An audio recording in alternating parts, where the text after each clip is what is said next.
scenario is that an aircraft will find an object if it is findable, and then report back an accurate GPS position, and AMSA would task the ship to proceed to the area and attempt to see it.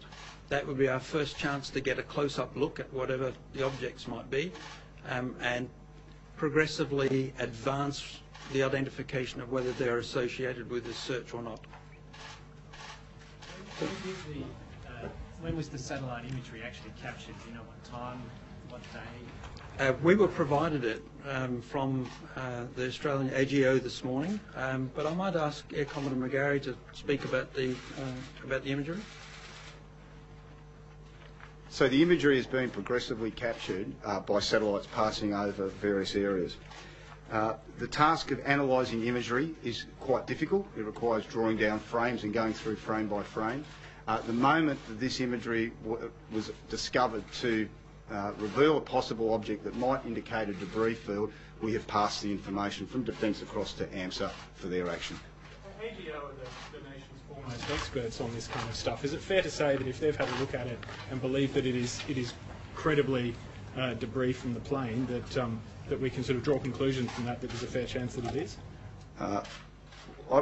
Look, quite simply, it is credible enough to divert the research to this area on the basis it provides a promising lead to what might be wreckage from the debris field. John, if you want to elaborate any further on that. The only elaboration I would make on that is we have been in this business of doing search and rescue and using satellite images before, and they do not always turn out to be related to the search, even if they look good. So we will hold our views on that until they're sighted close up. What kind of satellite was it that spotted the debris in the first place, and whose satellite was it? I'm unable to advise on that, I'm sorry. I simply do not know. You mentioned further satellite imagery. When do you expect to receive that? Well, AGO will continue to provide all possible support to this operation. The ability to retask assets, commercial and others, to enable us to focus in on an area to support this search will become a priority, but I'm unable to give you any advice on when additional imagery or whether that additional imagery might even hold any further clues. Mr Young, you said the other day that the water here was very deep. Do you have a more specific idea of just how deep the water is and what would be the nature of the seafloor? I apologise, I remember taking that question, but I didn't check it any further. I understand it would be several thousand metres deep, and I'm speculating an abyssal plain floor, but I will check it and I will get the information back to you this time. That'll be a rough floor. I will check it and I'll get the information back to you this time. Sorry, for the back.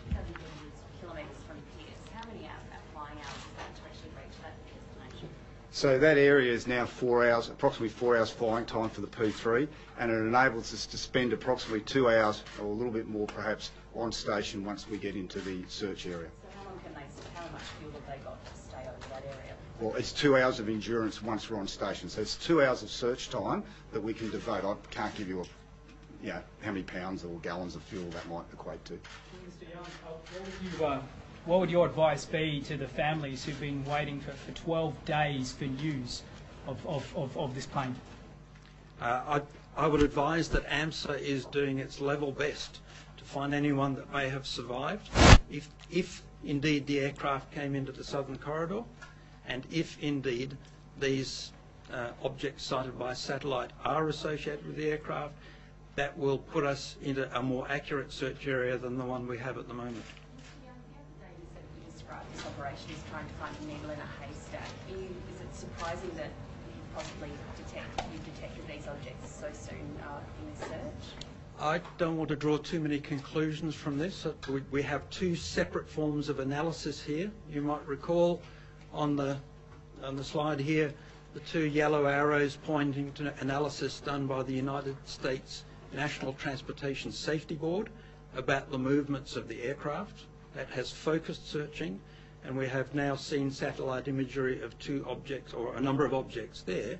I don't want to draw too much from that. This is a lead. It is probably the best lead we have right now, but we need to get there, find them, see them, assess them, to know whether it's really meaningful or not. And I caution again, They'll be difficult to find.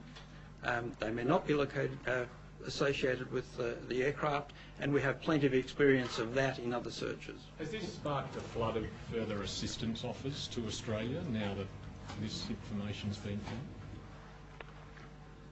found? Defence, we have had offers potentially from other countries for military assets. The distance to the search area lends itself to certain types of aircraft that have long range and marine search radar capabilities. It is a long way off the Australian mainland. And we are working through defence channels to facilitate the provision of that assistance if those other nations are able to support. You haven't taken on any extra assistance at the moment? We continue to work with those nations to see how they can assist. So, The Chinese offered formally. we are aware of the Chinese taking an interest in searching in the southern area, but we continue to work with nations to facilitate their integration into the current search. And just to be clear, you've... Can I add to that we provide regular briefings for the countries that are involved in this search, including in the Rescue Coordination Centre, where attachés come in on a daily basis, so that we can keep them informed about what's going on. Just to be clear, all of your resources are now devoted to this specific area. You're not continuing to search any other area? You're correct. This is close enough to the National Transportation Safety Board's assessed area to be a possible sighting, and we want to find them and we want to work out what they are from seeing them. That's our priority at the moment. Generally, how, in terms of this area of ocean, which is fairly pristine, how often would one expect to find a large piece of debris like this floating? Is it a common occurrence, or is it something like perhaps aircraft crews, would they see large pieces of debris like this floating as a consequence of storms and things, or is this quite unusually large? Our experience is that there is debris out there. It can be containers from ships, for example, falling overboard, and other objects of that type. On this particular occasion, the size and the fact that there are a number located in the same area really makes it worth looking at. But I don't want to speculate about what they are until we get there and we see them. Can you tell us a little more about how many pieces have been seen? Is it just two? And the dimensions of the other pieces? No, I can't tell any more about that at the moment. When you said, Sorry. when you said 24 metres earlier in the press conference, you mean lengthwise? Is it long? What sort of object? The image on the satellite image has a sort of blob with an ascent. All right, Australian authorities saying that they've been able to spot two objects in southern Indian Ocean that are possibly related to the search of the missing Malaysian Airlines Flight 370.